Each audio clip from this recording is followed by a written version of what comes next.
We think the opportunity in the student sector over the medium term to be significant.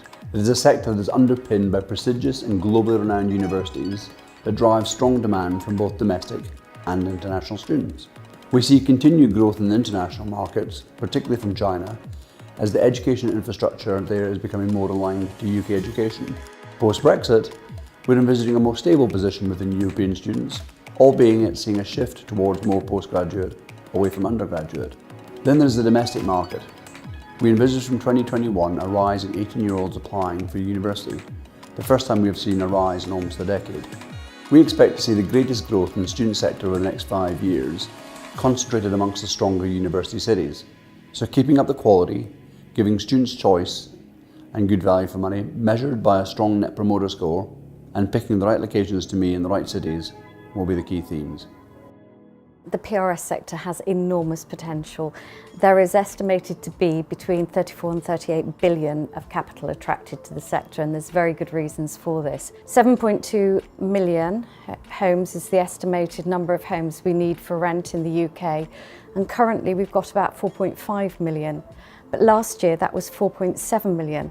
So in fact, although we are producing new rental homes, it's actually going backwards at the moment, and that's because the buy-to-let sector is shrinking faster than the new PRS sector is developing. So that represents a fantastic opportunity.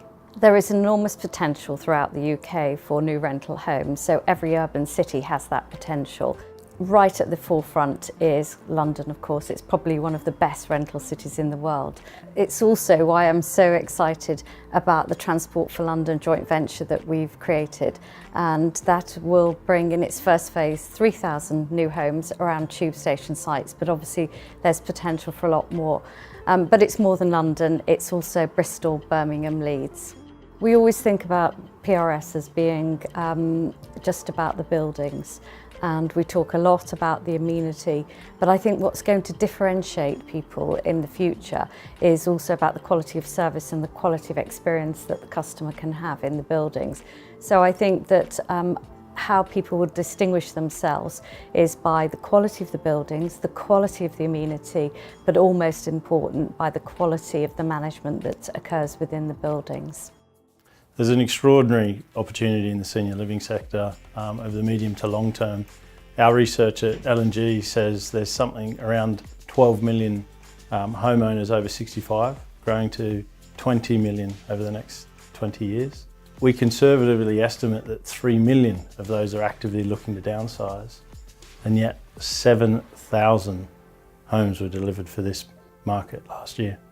We expect the greatest growth in the senior living sector to be in cities. 83% of the population live in cities, and the myth of retiring out into the suburbs or rural communities, we expect that to change, and the biggest net migrators into cities we expect to be over 70. So over time there'll be more and more communities in urban environments.